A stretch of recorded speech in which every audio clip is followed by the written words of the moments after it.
Bonjour à toutes et à tous et bienvenue dans cette nouvelle invitation au voyage.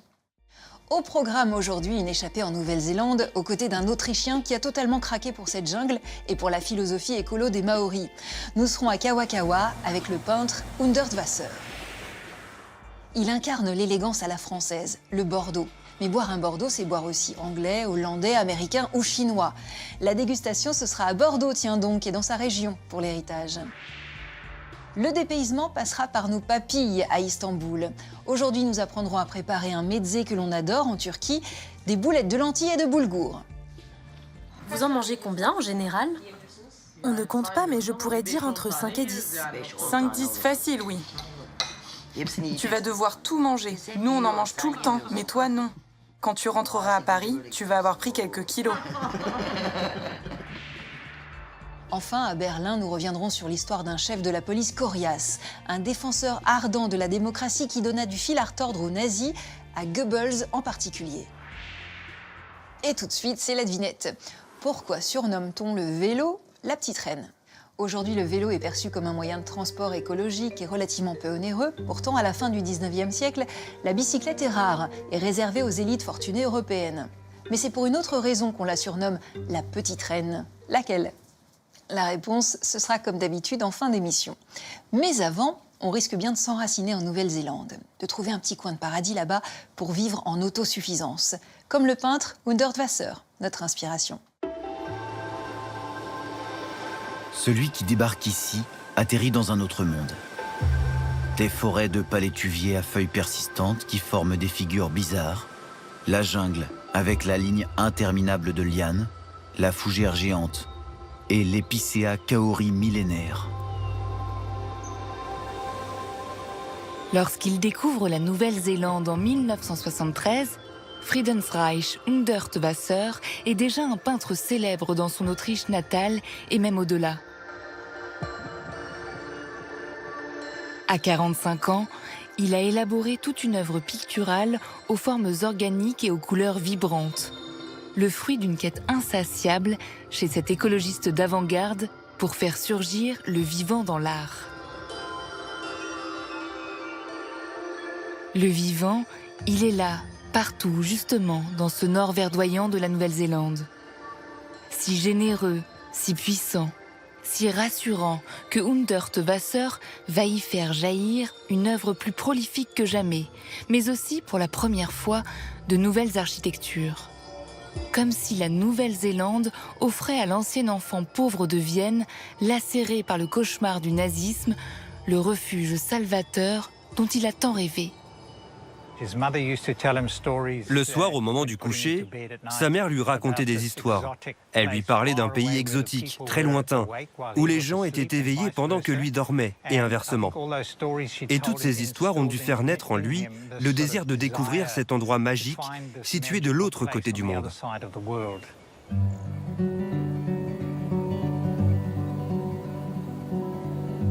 Kauri Nui offre un paysage spectaculaire, avec ses plages de sable blanc et ses forêts primaires.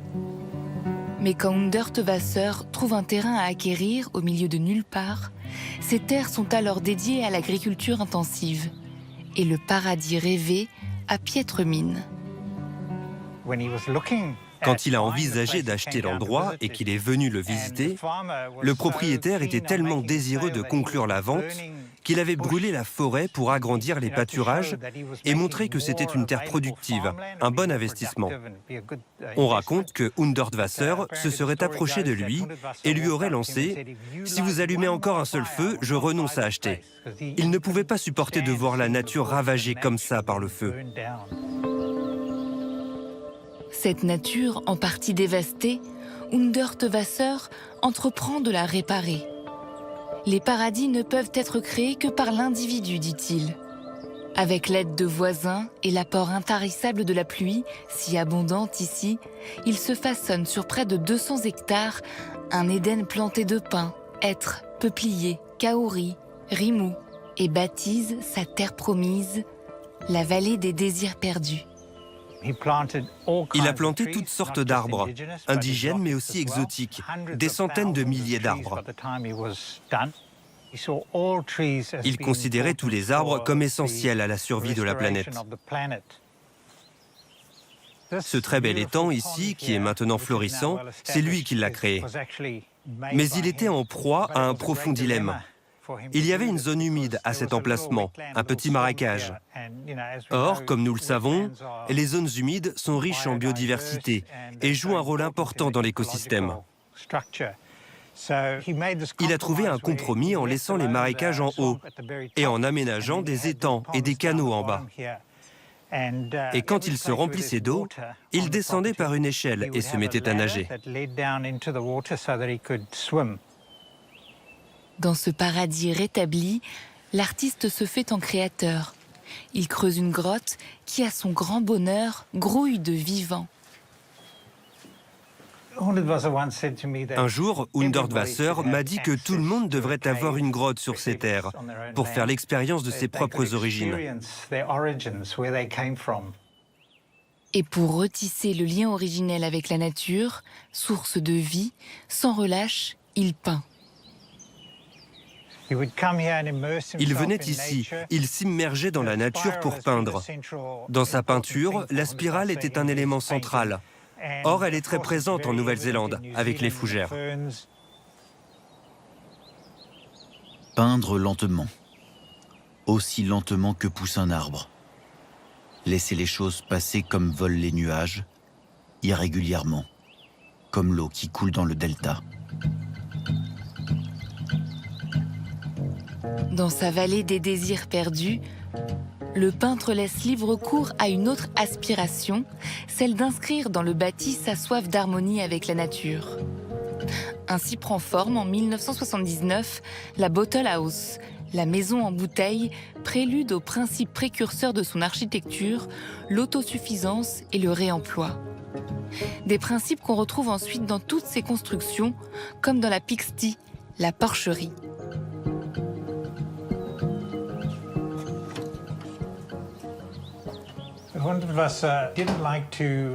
Hundertwasser n'aimait pas détruire ou se débarrasser de bâtiments existants.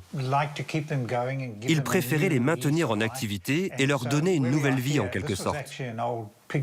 Là où nous nous trouvons, c'était une porcherie auparavant, pour les cochons de la ferme. Et l'idée a été de la reconvertir en espace de vie, en habitation. Et c'est devenu son endroit préféré. Alors que nous étions en train de la construire, il m'a apporté un livre. C'était Alice au Pays des Merveilles. Et il y avait une image représentant Alice en train de ramer sur une rivière avec une construction à l'arrière-plan qui avait de grandes fenêtres à carreaux. Il m'a dit « C'est ça que je veux. Je veux que ce soit comme ça. » Nous en avons beaucoup parlé. Il disait que tout le monde aime les images dans les livres pour enfants, qu'on les considère comme merveilleuses, mais que tout le monde a peur aussi de construire quelque chose comme ça. Bientôt convié à faire jaillir sa vision du bâti dans le monde entier, Hundertwasser le parcourt sans cesse dans les années 80 et 90, le plus souvent sur son voilier, le Regentag. Mais la Nouvelle-Zélande reste son refuge, le lieu où penser son âme auprès des arbres, mais aussi des humains. Kauakaua tient son nom d'un arbre indigène médicinal. Dans cette petite ville minière d'un peu plus de 1300 habitants, en majorité peuplée de Maoris, située à quelques dizaines de kilomètres de chez lui, Hundertwasser s'investit dans la vie locale.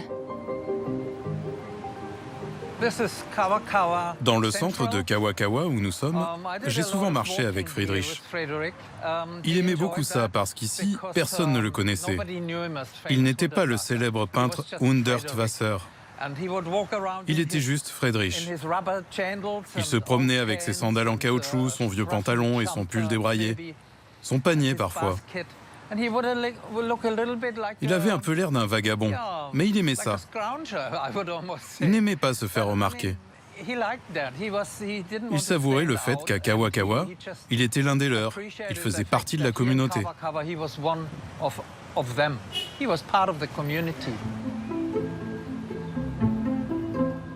Ici, rien ne surprend donc le plasticien visionnaire. Pas même la requête que lui soumet le comité local des commerçants en 1998, Avec l'espoir de faire venir des touristes dans cette bourgade en plein déclin économique, il lui commande des toilettes publiques. Il a adoré l'idée qu'on lui propose de construire des toilettes. Et il les voulait absolument libres d'accès, que personne n'ait rien à payer.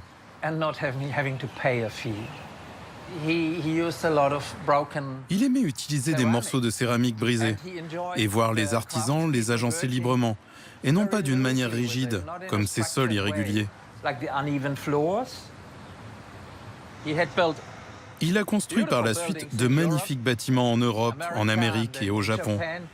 Mais ces modestes toilettes, c'était selon lui ce qu'il avait fait de mieux. Je pense qu'il disait ça aussi parce qu'il s'est impliqué dès le premier jour dans la construction du bâtiment. Il était présent tous les jours, il travaillait en lien avec les habitants. Beaucoup d'écoliers, d'artisans, de gens de Kawakawa ont participé et laissé leur empreinte ici. Sur ce projet destiné à tous, descendants d'Européens et Maoris œuvrent coude à coude. Pour moi, Friedrich était une personne très spéciale. Nous étions en phase dans notre croyance au Tahawairua, le monde spirituel. Il savait apprécier la pertinence du Tahawairua par rapport au Taha Tinana, le côté matériel des choses. Et aussi le Taneite Waka Piripiri, le dieu de la forêt qui aide à construire, et tous les dieux maoris. Il savait apprécier le simple fait que les arbres poussent au-dessus de l'herbe, sur le toit des toilettes. Et puis, il croyait au fait qu'il ne faut jamais concevoir de ligne droite, car il n'y en a pas dans la nature. Et avec ça aussi, je suis tout à fait d'accord. Vous savez, c'est comme dans la forêt. Ce sont les oiseaux qui répandent les graines. Et les arbres poussent là où c'est le mieux et non en ligne droite. Sa vision d'une vie en harmonie avec la nature, Hundert Wasser la retrouve ainsi dans la pensée maori selon laquelle l'homme appartient à la terre et doit en être l'infaillible gardien.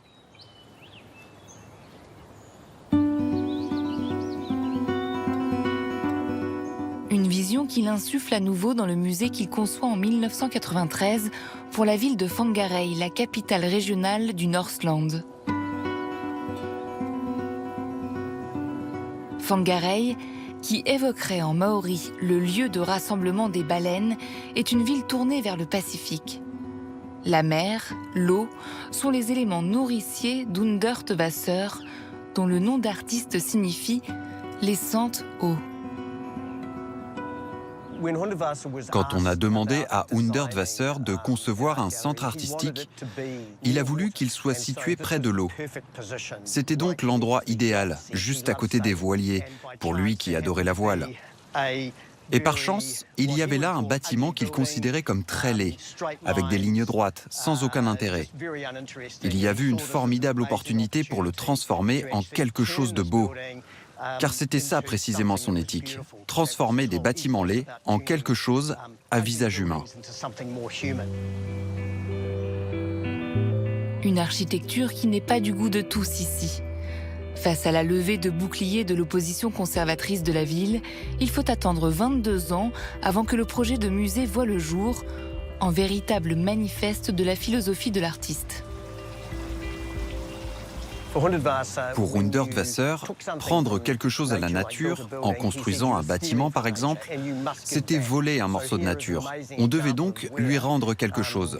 Il s'agissait par exemple de créer un toit végétalisé, couvert de plantations. C'est ce qui explique ce toit étonnant, qui commence au niveau du sol et remonte ensuite.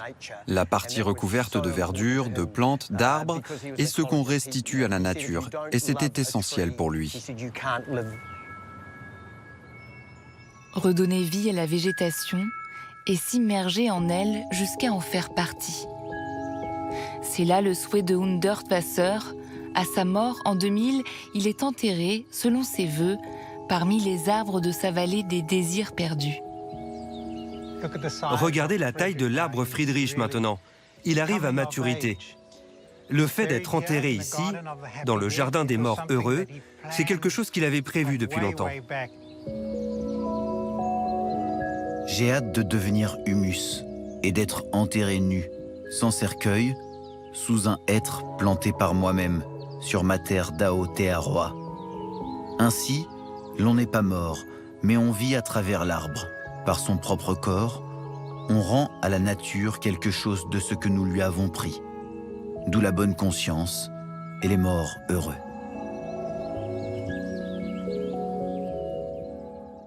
La Nouvelle-Zélande est le premier pays où les femmes ont pu voter, grâce à une pétition. C'est le clin d'œil de Thomas Chauvineau. La Nouvelle-Zélande, c'est 1700 km du nord au sud. Si vous avez vu Le Seigneur des Anneaux, vous savez à quoi ressemble le pays, c'est là que le film a été tourné. Des vallées, des rivières, des montagnes, voilà ce que les femmes ont dû franchir, à pied ou à vélo, pour faire signer la pétition qui allait faire entrer le pays dans l'histoire de l'humanité. Le jour où, pour la première fois au monde, les femmes ont pu mettre un bulletin dans l'urne. Nous sommes en 1893. Les suffragettes n'en sont pas à leur première pétition. Voilà plusieurs années qu'elles tentent de convaincre un parlement réticent en recueillant un maximum de signatures. Un porte-à-porte de longue haleine et des vallées, des rivières et des montagnes à franchir. À leur tête, Kate Shepherd. Elle figure aujourd'hui sur les billets de $10. Autrice engagée, elle publie 10 bonnes raisons pour lesquelles les Néo-Zélandaises devraient avoir le droit de vote. Elle écrit, en gros, est-il juste que le fainéant, le joueur, l'ivrogne et même l'homme qui bat sa femme aient le droit de vote, alors que les femmes honnêtes, éduquées et raffinées en sont privées? Elle est aussi présidente d'un mouvement contre l'alcool, source des violences qu'elles subissent de la part des hommes. Presque 32 000 femmes signent cette pétition, conservée aujourd'hui à la Bibliothèque nationale de Wellington. Plus de 500 feuilles. Mises bout à bout, on atteint 270 mètres. Face au nombre, le Parlement ne peut qu'accéder à la demande, donner le droit de vote à toutes les femmes, y compris les femmes maoris. Sur un site du gouvernement, on peut aujourd'hui voir le nom de toutes les signataires. C'est assez émouvant de les voir défiler. Isabella Chaplin, Jessie Goodzel, prises une par une, elles ne sont pas entrées dans l'histoire. Mais toutes ensemble, ces 32 000 signataires n'ont pas fait que franchir des vallées, des rivières et des montagnes. Elles les ont carrément déplacées. Voilà une étape qui aurait fait plaisir à mon grand-père, lui qui était marchand de vin. Nous partons à Bordeaux goûter ce qui a fait la réputation de la région, le Bordeaux. Un héritage aux notes boisées qu'on vous laisse tout de suite déguster, avec modération.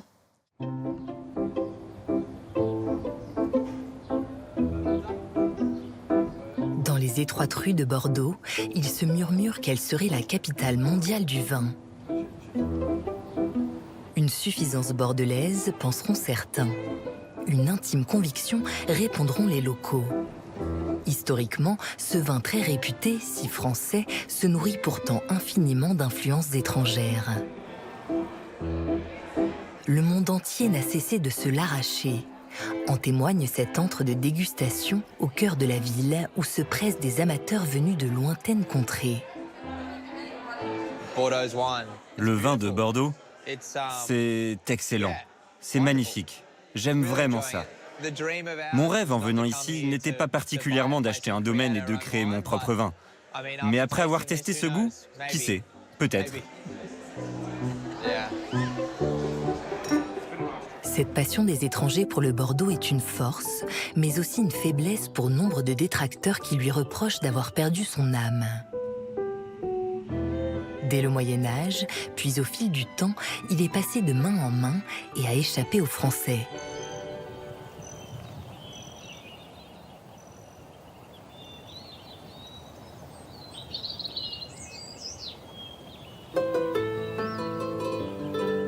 Autour de la Garonne, les premiers vignobles ont vu le jour à l'époque de la conquête romaine, et ils se sont multipliés. Par ce même fleuve naît un commerce florissant entre l'Aquitaine et l'Angleterre. En 1152, la duchesse d'Aquitaine, Aliénor, quitte le roi de France Louis VII pour épouser le roi d'Angleterre Henri II. L'Aquitaine est sa dot et passe sous domination anglaise. Les Anglais raffolent du vin français et Bordeaux devient leur grand cellier. Près de 100 000 tonneaux quittent le port chaque année au plus fort de ce commerce. C'était une activité trépidante. On avait des déchets sur pilotis, battus par les flots. Et à un moment donné, il va y avoir des déchets plus conséquents qui seront carrément intégrés aux murailles de la ville. Viticulteurs, marchands, jaugeurs de vin, taverniers, rouliers, gabariers grouillent dans le quartier du port. Londres se passionne pour un vin en particulier, perçu comme agréable et de bonne compagnie. Les types de vins que l'on produit sont avant tout des vins, ce qu'on appelle le vin claré. C'est un mélange de cépages rouges, de cépages blancs qui sont vinifiés ensemble. Et ces vins relativement légers ne durent pas dans le temps. Au bout de quelques mois, ils aigrissent, ils s'abîment, ils deviennent acides. Donc, que font nos bons bourgeois de Bordeaux? Eh bien, ils réussissent à imposer que les vins du Bordelais vont être les premiers à partir, les premiers chargés sur les bateaux des Anglais. Et ces vins-là, donc, ont toute chance d'arriver en excellentes conditions pour être dégustés. Mais cette mainmise des Anglais sur le vignoble bordelais prend fin avec la guerre de 100 ans qui s'achève en 1453. L'Aquitaine redevient française.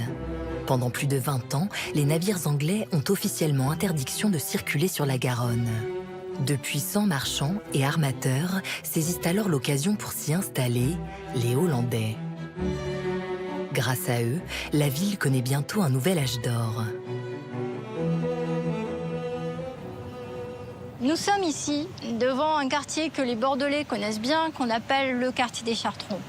Nous sommes au XVe siècle, en dehors des murailles de la ville de Bordeaux, et on est dans une zone marécageuse, un peu déshéritée. Au XVIe siècle, on va demander aux ingénieurs hollandais qui ont la connaissance de ce qu'on appelle la poldérisation, l'assèchement des terres humides et marécageuses, d'agir sur ce Bordeaux qui est si humide. Donc, peu à peu, sur cette zone qui est asséchée, ce sont les marchands hollandais qui vont s'installer. Ils vont construire des maisons, ils vont investir ce quartier, ils vont se mêler à la population, ils vont se marier, ils vont devenir eux aussi des personnages considérables de Bordeaux et fonder de véritables dynasties. En subsistent des maisons marchandes hollandaises, mais ce sont des copies construites par des bourgeois qui ont voulu les imiter. Car à l'époque, les Hollandais achètent beaucoup de vins qu'ils distillent eux-mêmes dans les nombreux entrepôts dont ils recouvrent le quartier. Ils apportent de nouvelles techniques, dont une essentielle toujours utilisée de nos jours, la mèche de soufre pour aseptiser le tonneau. Ce tonneau, qui servait au transport, devient récipient de stockage et de vieillissement. Les Hollandais encouragent aussi une production de vin plus à leur goût.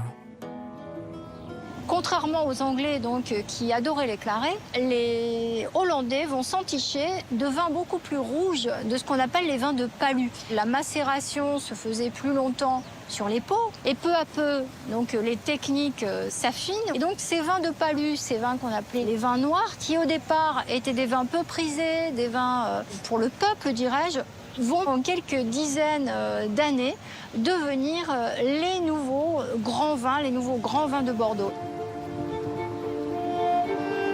C'est au XVIIe et XVIIIe siècle que se constituent les grands domaines de Gironde. Les riches propriétaires viticoles font construire des demeures qu'ils appellent châteaux sur leur domaine. La réputation du Bordeaux s'étend en Europe et traverse même l'océan Atlantique. Au point que le futur président américain Thomas Jefferson, alors ambassadeur des États-Unis en France, entreprend un voyage au cœur des grands crus.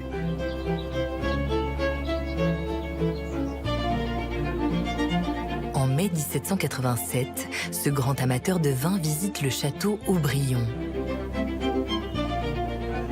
Jefferson est accueilli par le comte Joseph de Fumel, alors propriétaire des lieux. Nous sommes littéralement assis au-dessus du porche où il serait passé juste en dessous de nos pieds.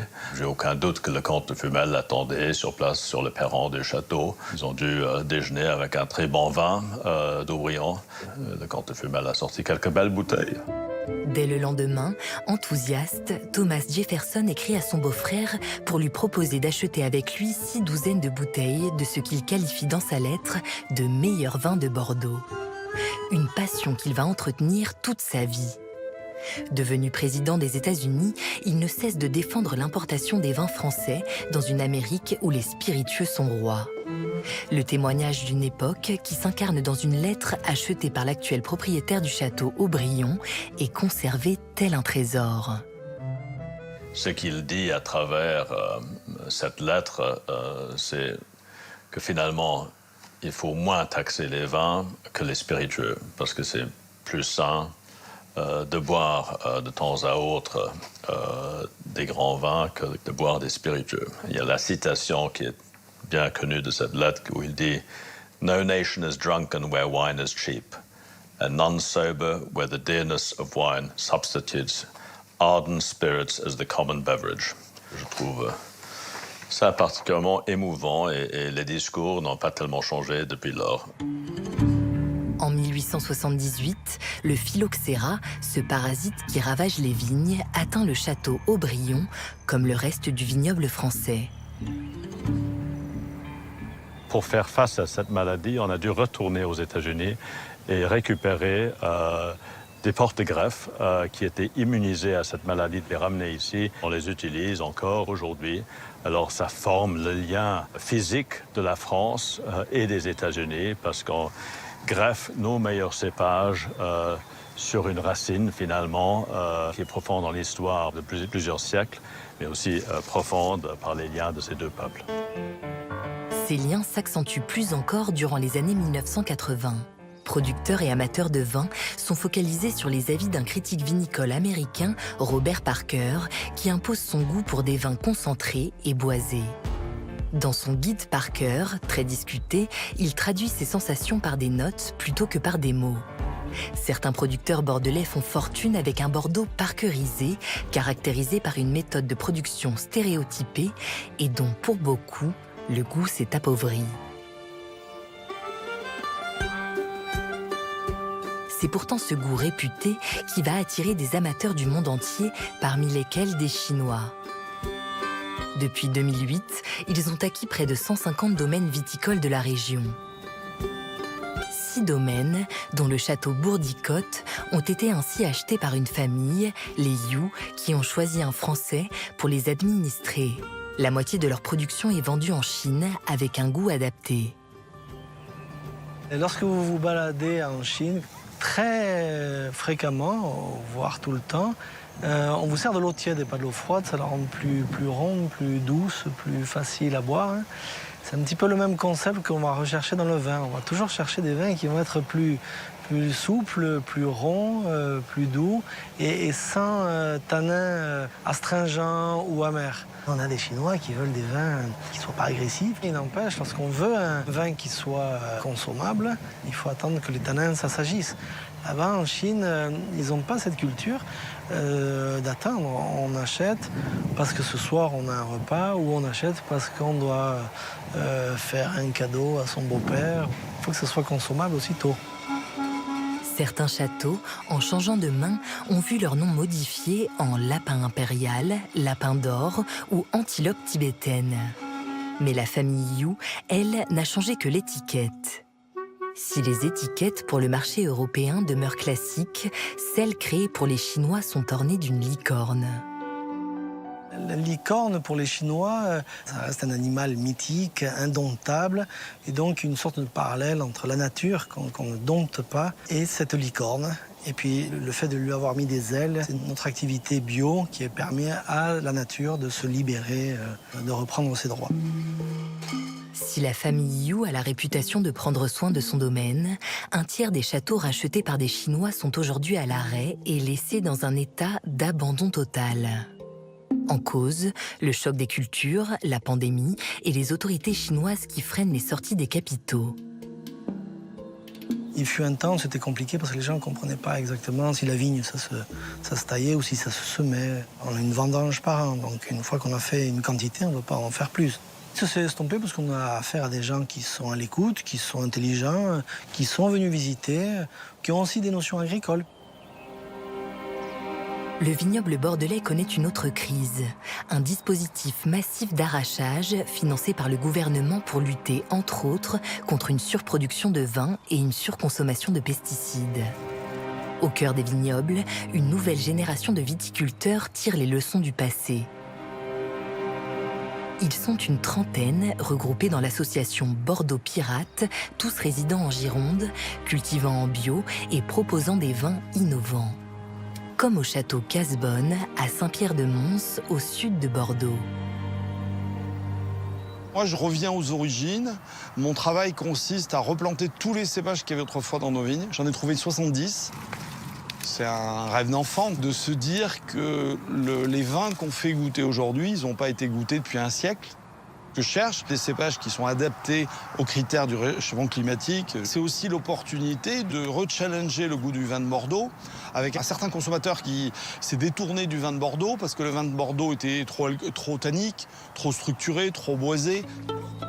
Le fondateur de Bordeaux Pirates a aussi remis au goût du jour l'amphore à la place du traditionnel tonneau. L'amphore va me permettre de faire des vins assez atypiques, mais beaucoup plus purs, beaucoup plus fruités, sans être marqués par le boisé qui, au final, modifie l'expression du terroir. Personnellement, j'ai une démarche pirate, quoi. J'ai une démarche singulière. Et ça ne m'intéresse pas de faire un vin qui ressemble à mon voisin pour avoir la bonne note du critique américain, quoi. Je travaille pas pour avoir 95 ou 99 sur 100. Je travaille pour faire des vins identitaires qui me plaisent, quoi. Maintenant qu'on a le vin, on passe à table avec Papille. On aime bien de temps en temps glaner à travers le monde des recettes végétariennes qui ont du goût. Et à Istanbul, Azouman en connaît une que vous pourriez vite adopter, celle des mercimek kofté.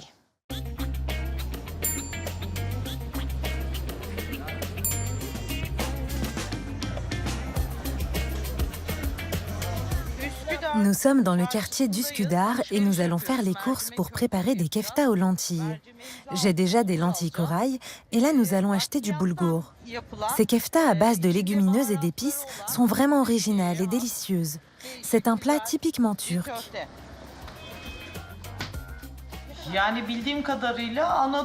D'après ce que je sais, c'est originaire d'Anatolie, la partie asiatique de la Turquie. Je n'ai jamais vu ça ailleurs. C'est le genre de spécialité qu'on retrouve lors d'occasions particulières. Voilà, nous avons tout ce qu'il faut. On va aller à la maison préparer ça.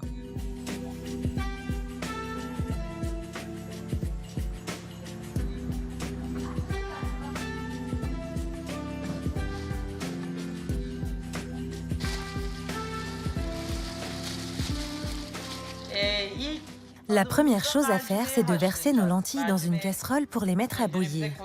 Je verse un verre de lentilles pour 3 verres d'eau avec un peu de sel. Et on laisse chauffer.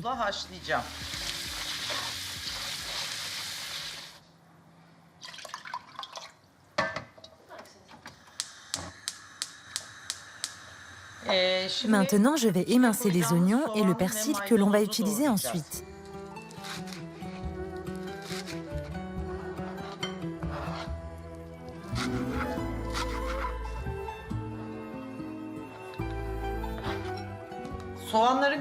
Là, je vais faire revenir des oignons dans de l'huile. J'ajoute l'équivalent d'un verre à thé. Les kefta ont besoin de beaucoup d'huile.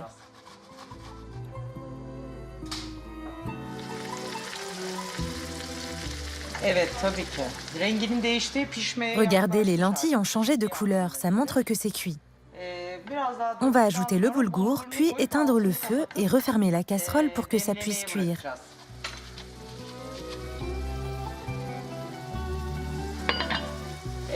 J'ajoute ensuite du concentré de tomate,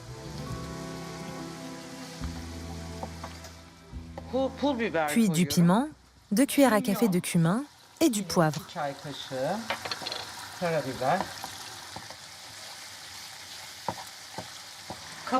J'éteins ça et j'incorpore le tout dans ma casserole. On va laisser reposer tout ça un moment. C'est quoi le secret pour réussir cette recette? Alors, il faut bien doser les ingrédients comme il se doit et bien respecter les temps de cuisson. Il ne faut pas que le boulgour soit trop dur quand on le mange, mais au contraire bien moelleux. On va laisser ça une vingtaine de minutes pour que ça puisse à la fois cuire et refroidir.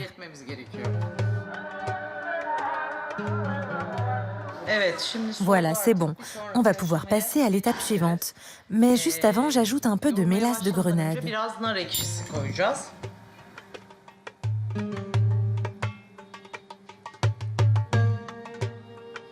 Ici, on en met partout, dans nos salades, nos plats du quotidien, surtout ceux à base d'huile d'olive, ainsi que dans les farcis et dans ce genre de kefta. C'est très populaire. Maintenant, nous allons façonner les keftas. C'est comment de cuisiner avec cette vue? C'est magnifique. On ne s'en lasse jamais?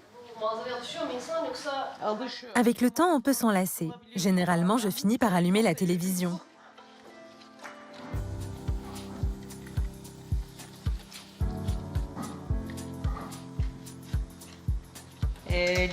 On va maintenant couper quelques rondelles de citron, des feuilles de salade et enfin manger nos keftas. C'est l'étape finale.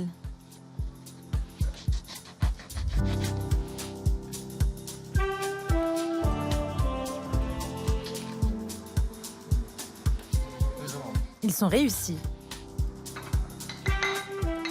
Quelle est la signification de cet œil? C'est le nazar. Depuis qu'on est tout petit, on nous explique que si tu ne dis pas Mashallah quand il arrive une bonne chose, tu vas avoir le nazar, le mauvais œil.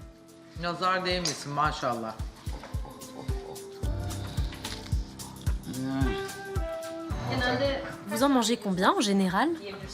On ne compte pas, mais je pourrais dire entre 5 et 10. 5-10 facile, oui. Tu vas devoir tout manger. Nous, on en mange tout le temps, mais toi, non. Quand tu rentreras à Paris, tu vas avoir pris quelques kilos.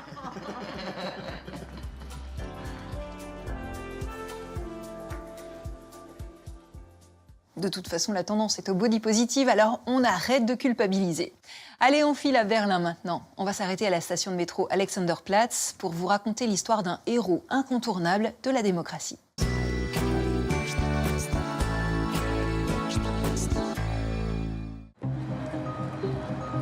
Rendez-vous à l'Alex.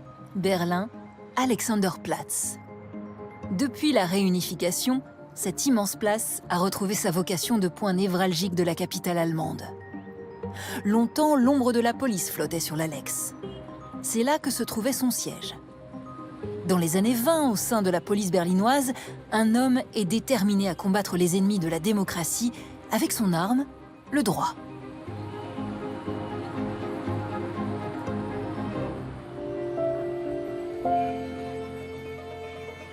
Volker Kutscher est journaliste et écrivain.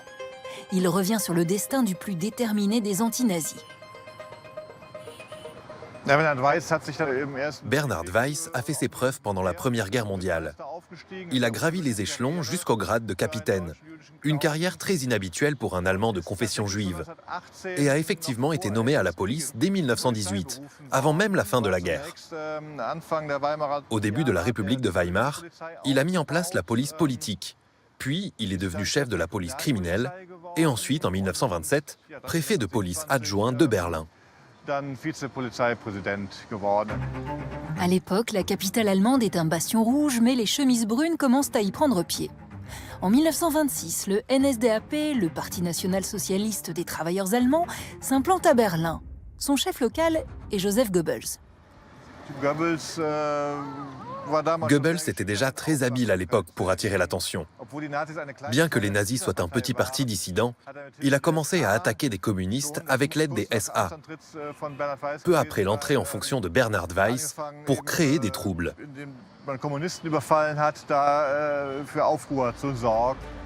Weiss réplique. Il fait interdire des meetings, empêche le docteur Goebbels de prendre la parole. Il ordonne la dissolution temporaire du NSDAP et des SA. Des mesures souvent contournées. Il devient bientôt la bête noire des partisans d'Hitler. Il incarne tout ce que les nazis abhorrent. Il avait la démocratie chevillée au corps. Et n'oublions pas qu'il était juif.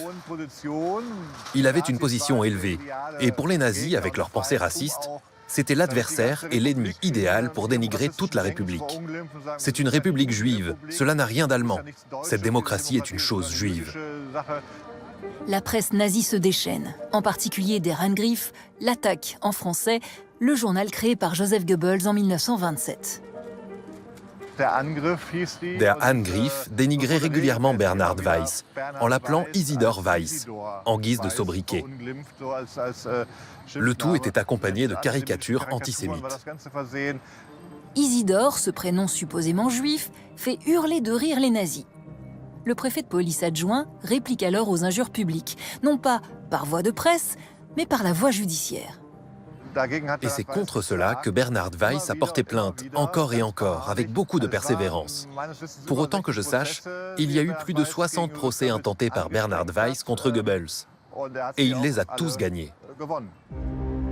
Weiss a beau gagner la bataille des prétoires, le poison nazi se répand. En septembre 1930, 107 députés NSDAP sont élus au Reichstag, où ils font parler la violence. Le 12 mai 1932, Bernhard Weiss a dirigé une opération de police. Il s'agissait d'arrêter 4 députés nazis qui avaient auparavant tabassé un journaliste. Et Weiss a justement supervisé cette opération. Là aussi, face aux insultes des nazis, comme Isidore, Isidore, il ne s'est pas démonté pour autant. Depuis le début, il a toujours été très combatif et courageux. Le préfet de police adjoint est limogé en juillet. La République agonise sous les coups de boutoir des nazis, qui entrent au gouvernement en janvier 1933, puis prennent le pouvoir le 5 mars 1933. Ce jour-là, une foule de SA éructe devant le domicile du haut fonctionnaire déchu à Charlottenburg. La haine allait parler, et la foule était aussi prête, très probablement, à lyncher Weiss, à le tuer. Et Weiss a réussi à s'échapper à la dernière seconde par l'arrière, par l'escalier de service, et sans que les SA ne le remarquent, alors qu'ils avaient déjà pris d'assaut l'escalier et qu'ils faisaient des ravages dans l'appartement. Il a ensuite franchi la frontière et s'est réfugié à Prague. Et puis, il est parti pour Londres. Weiss en exil, Goebbels devient ministre de l'Éducation du peuple et de la propagande du Reich. En août 1933, la toute première liste de 30 déchus de leur nationalité allemande est publiée par le pouvoir nazi. Bernhard Weiss y figure, une nationalité qui lui sera rendue peu de temps avant sa mort, en 1951. Bernhard Weiss était l'un des rares, malheureusement trop rares, à défendre la démocratie dans ces années-là. Il représente donc aussi pour moi, en tout cas, l'espoir qui existait à cette époque. La démocratie était en train de disparaître. Il n'était pas écrit d'avance que les nazis allaient la remplacer. Au regard de son engagement, Weiss est aujourd'hui vraiment trop peu connu. Si bien peu de rues, de places ou d'établissements publics portent son nom aujourd'hui en Allemagne, l'œuvre de Bernhard Weiss survit et inspire la fiction. On le retrouve ainsi dans le roman Métropolis de l'écrivain écossais Philip Kerr, qui se déroule au temps de la République de Weimar à Berlin, ou dans Le Poisson mouillé et ses suites de Volker Kutscher, adapté dans la série allemande à succès Babylone Berlin. Avez-vous trouvé pourquoi on surnomme le vélo la petite reine? C'était notre devinette du jour. Eh bien parce que la reine Wilhelmine des Pays-Bas en était fan. C'est lors d'un voyage à Vienne en 1897 que la jeune femme de 17 ans en tombe amoureuse. Sa mère voit d'un mauvais œil cette pratique, mais Wilhelmine n'écoute que son désir de liberté. Elle fait bientôt sensation dans la presse et offre à la bicyclette un formidable coup de pub. D'où le surnom de Petite Reine. Bis bald!